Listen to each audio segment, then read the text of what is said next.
Earlier this year, I was back in Japan for a while, and through traveling and some unexpected things, I found myself slowly falling in love with my home country. And this is a story about that. This video is kindly sponsored by Story Learning. Japan. Known for its rich history, art, food, culture, nature, technology, anime, some questionable weird stuff, foreigners seem to be fascinated by Japan, and we're having more tourists than ever, which is all really cool. But I was always an avid hater of Japan. Hello guys, my name is Emmy and I'm from Japan. Don't listen to my accent, I repeat, I am from Japan. And growing up, I was never a huge fan of Japan. In fact, all I wanted to do was get out of Japan. And I don't want to be a negative person, so I don't want to name any reasons in particular. But for example, in Japanese we say a nail that sticks out gets hammered in, and there are so many unspoken rules. The paperwork, the beauty standards, being mixed race is really difficult.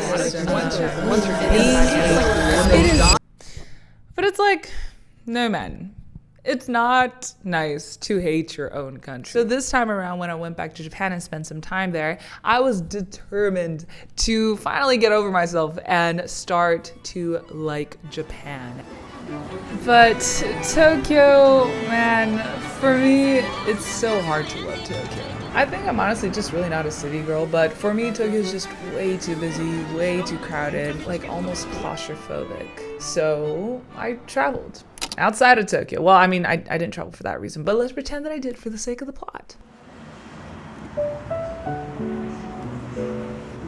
And the first place I went to was Ishinomaki.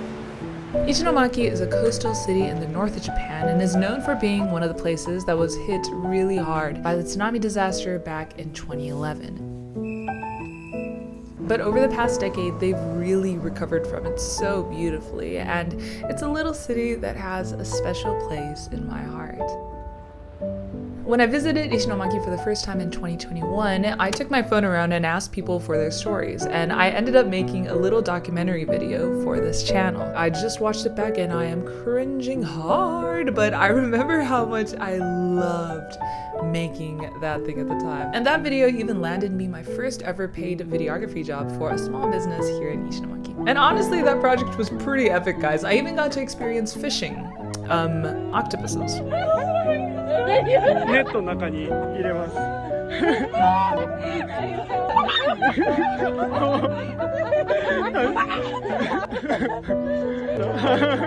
ゃあこれはもう。But spending so much time in this corner of Japan in 2021 actually changed my perspective about Japan, I think. I loved the nature here, how warm the people are, and the sense of community. I realized that a lot of what I didn't like about Japan was actually a Tokyo thing and not necessarily a Japan thing.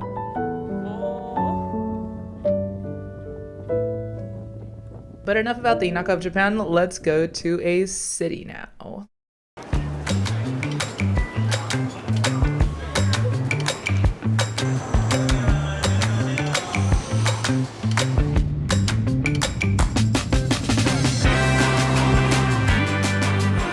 After visiting my grandma who lives close to Osaka, and after Lokihaki getting lost in the station, I met up with Mayu, who's my good friend from back in high school.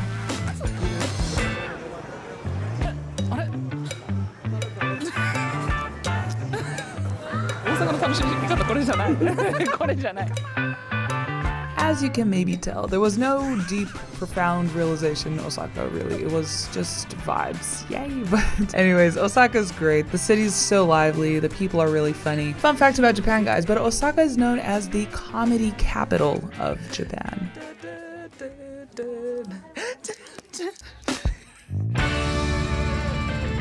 And with that random knowledge in your brain, I'm now going to take you to a completely different place, which is a tropical island. I am going to Okinawa. I'm going to start packing. Let's go, guys. Okinawa is a tropical island located way down south of Japan. China here, Japan here, Okinawa here. And it's definitely a place that I probably romanticized the most about within Japan. And so that's why I was so excited to go visit my bestie Hatsuho, who grew up in the island, with our good friend Annette. Now, Okinawa is a very touristy place, but experiencing it with Hatsuo made me realize that, oh my word, Okinawa is actually such an interesting place with so many layers, with also amazing food, I must add. これ冷静にやばくないですか？ゴーヤチャンプルバカでかいのとプラス100円でお米とお蕎麦がついてくる。Tokyo could never, guys. このでかさ伝えたい。大きいよ。やばいよ。Until recent history, Okinawa was actually its own country called the Ryukyu Kingdom, and the Ryukyu culture, like the language, religion, traditions, and culture, are still very much prevalent until this day. But because of Okinawa's location and history, there's also a strong influence of obviously Japanese culture, but also Chinese, Southeast Asian, and American culture. And so Okinawans call their culture Champuru Bunka, which literally translates to mixed culture. But even in this mixed culture situation, what's interesting is that Okinawans have such a strong identity, and they consider themselves more as an Okinawan rather than a Japanese. いやうちなんちうちなんちと呼ばれた。私はヤマトンチと呼ばれた。私うちなんちなんですけど。しかも2回くらいやったよね。And that was just a little side story, but there's so much more to explore in this place, like the history and ongoing issues with Japan and the history with America, because guys, Okinawa was actually part of the US for a few decades until the 1970s. But honestly, that needs a dedicated video to get into all of that. Anyways, Okinawa was so good, and I came back to Tokyo feeling so refreshed and inspired. Japanese people are right. The sun is red.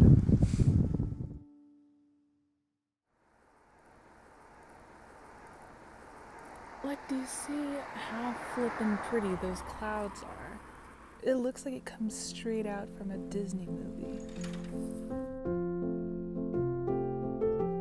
I realized that I started noticing more things that I like about Japan. And it was like also the most random stuff. Like, I love the feeling that you get when you're at someone's house, sitting on the floor around a little table, just eating and chilling. And there's such like a specific warm feeling that I get when I do that in Japan. I also love how spending time with people is so centered around food. I love the walks that you can do around the classic suburban Japanese riverbank scene. And I also just love Japanese humor, guys. That's the thing that I noticed the most. That also, this sounds sort of dumb, but it was like kind of hitting me how grateful I am to know Japanese. Like, learning it is so much effort, but Japanese is beautiful. And occasionally I get asked advice on how to learn Japanese, which to be honest, I don't really know because I've never had to learn Japanese on my own. But what I can say is that my principle of learning a language is always to try and learn it as naturally as possible, like how a kid would learn their native language. That means no insane memorizing, no like cramming in grammar points and stuff, but rather listening,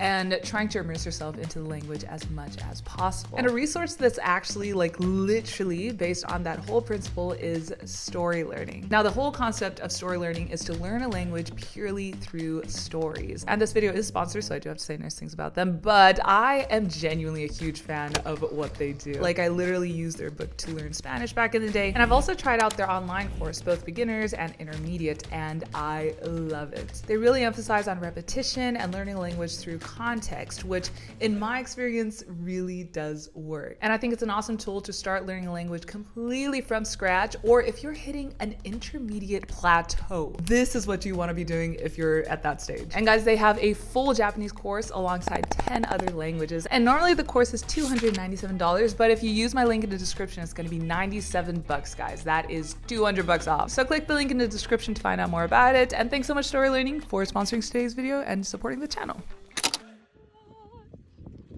With the sound of music.